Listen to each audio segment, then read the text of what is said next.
esta mañana hablar sobre un tema. Estamos hablando de Efesios, capítulo 6 ya. Y en Efesios capítulo 6, escuchen bien, el versículo 10 nos habla de esto que vamos a hacer. Solo Luis habló del versículo 1 del capítulo 6 de Efesios, cuando habla y dice: hijos, obedeced al Señor a vuestros padres, porque esto es justo. Ahí se quedó, solo en el versículo 1. Pero, ahora me voy a saltar al 10 y después voy a regresar al 2. ¿Sí? Así es que vamos a hablar del versículo 10 de Efesios. Vayan conmigo a su Biblia y veamos Efesios, capítulo 6, versículo 10. Está muy grande. Dice así, lo vamos a leer al unísono.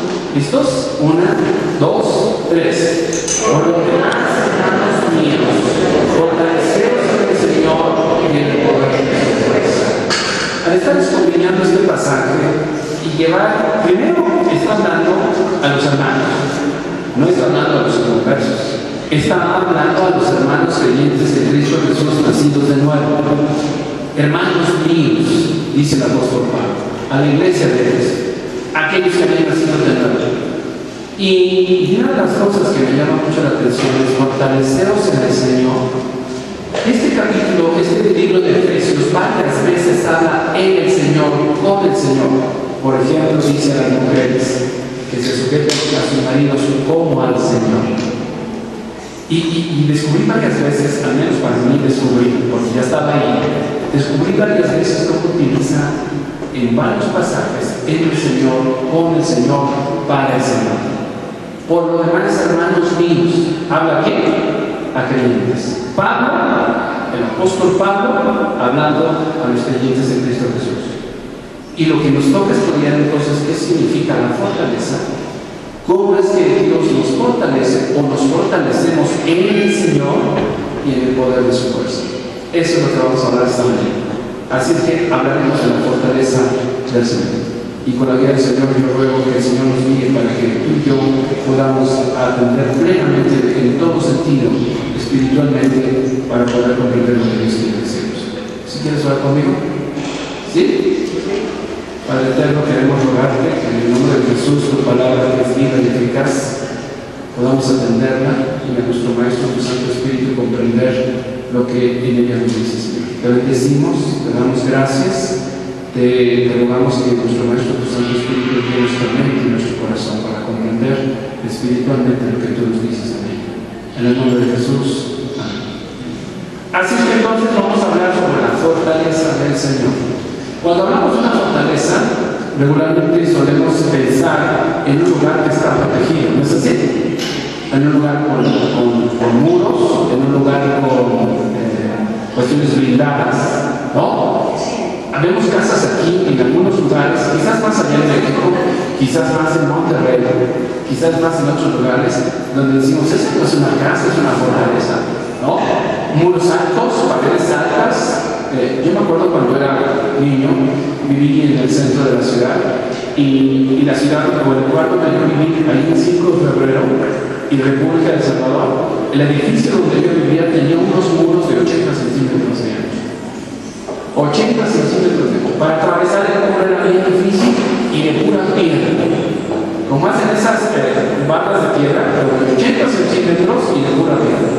Voy a hacer un poquito para el otro lado, pero nunca lo hacías, porque te encontrabas con piedra. Entonces decíamos, esto es una fortaleza. Está tan bien fuerte, está tan muy fuerte que no se cae. Cuando fue el temblor del 85, mi esposo y yo veníamos a ver a mi familia que vivía ahí, nosotros ya estábamos casados.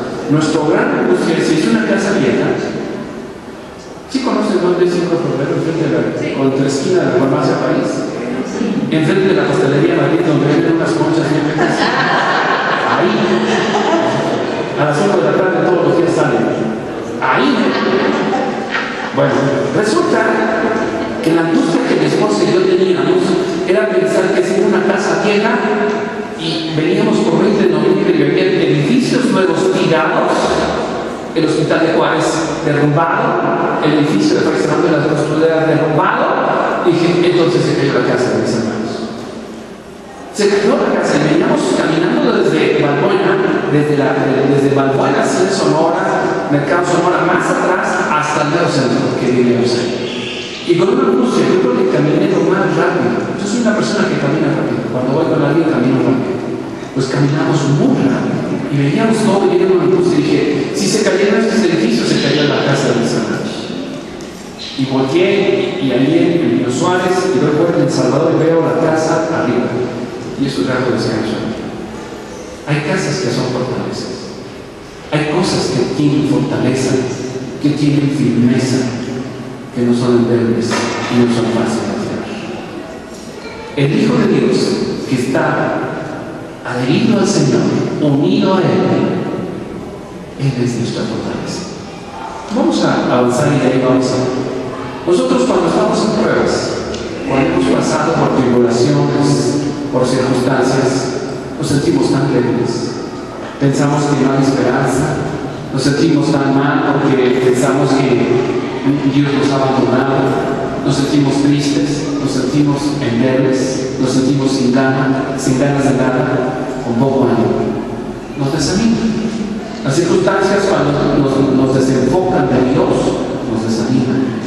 Y la labor del diablo es hacer que volquemos nuestra mirada a otras cosas, menos al único que realmente nos puede fortalecer. No quites tu mirada de Él. Pase lo que pase, sucede lo que sucede en tu vida, puesto los ojos en Jesús, autor y consumador.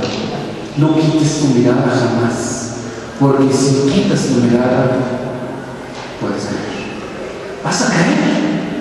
Vas a ser fácil presa de la tentación, vas a ser presa fácil de la angustia, de la depresión, de muchas cosas. Pase lo que pase en tu vida, observa al Señor, porque solo en Él hay esperanza, porque solo en Él hay consuelo. Él es quien nos fortalece. Y las circunstancias nos mueven. O el desviarnos por un momento a ver y probar otras cosas para ver si resultan, nos hacen terminar en el suelo. Terminamos en el suelo. ¿Para qué buscarlo? Si ya sabes. A veces yo le digo eso a mis hijos, a veces yo le digo eso a mi esposa, ¿para qué le buscas? A veces yo le digo eso a todos ustedes, ¿para qué le buscas si ya sabes? Habrá cosas que ya sabemos y aún así estamos buscando a ver qué hacer. Nosotros tenemos que poner nuestros ojos siempre en Él. Dice Efesios 6:10. Por lo demás, hermanos míos, todo lo que el apóstol Pablo estaba enseñando, todo lo que el apóstol Pablo menciona de los padres, de los hijos, de los amos, de los esclavos, el contexto de este versículo dice: por lo demás, por esto más que les voy a decir, o por esto que les acabo de decir. Hermanos míos, fortaleceros en el Señor y en el poder de su fuerza. Vamos a ir desglosando con esa parte. Pero Colosenses, capítulo 1, desde el versículo 9, Colosenses nos describe algo muy parecido a lo que dice. Dice el apóstol Pablo en la iglesia de Colosas: por lo cual también nosotros, desde el día que lo oímos, no cesamos de orar por vosotros y de pedir que seáis llenos del conocimiento de su voluntad en toda sabiduría e inteligencia espiritual. ¿Qué decía Pablo? Lo mismo que dice en Efesios 1:16. Orando por nosotros. ¿Para qué? Para que seamos llenos del conocimiento de su voluntad. Cuando una persona solamente se llena de un conocimiento, dice la Escritura que el conocimiento envanece, pero el amor edifica. Puede ser, y conozco personas que se llenan de tanto conocimiento, se jactan del conocimiento, personas como ustedes, algunas otras, que se jactan de conocer mucho de las Escrituras. Yo sé mucho de la Biblia, pero no le creen. En el momento de la prueba, en el momento de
Y nosotros no hemos recibido el Espíritu del mundo, sino el Espíritu con mayúscula que proviene de Dios, para que sepamos lo que Dios nos ha concedido, lo cual también hablamos, no con palabras enseñadas por sabiduría humana.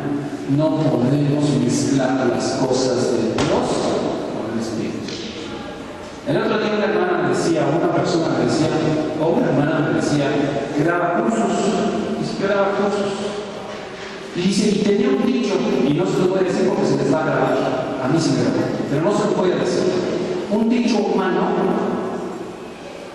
que es muy cierto, pero humano, que dice, ahora ya soy creyente, soy nacido de nuevo en Cristo Jesús, pero ahora digo, y a las hermanas les digo esto cuando les comparto.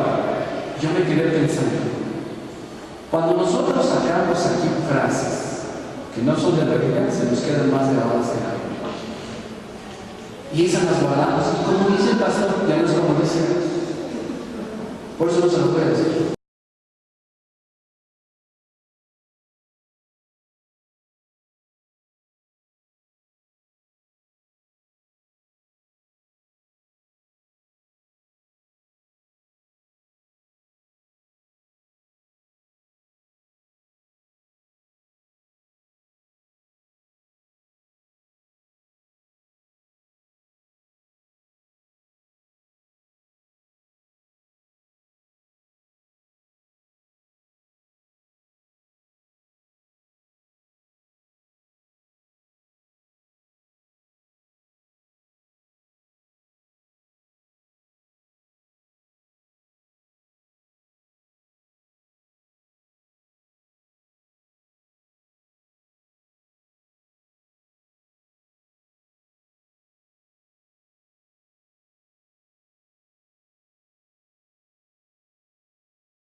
Por eso dice que es necesario que Él se fuera para que regresara, y regresó a través del Espíritu, y lo que hace el Espíritu es reproducir la vida de Cristo.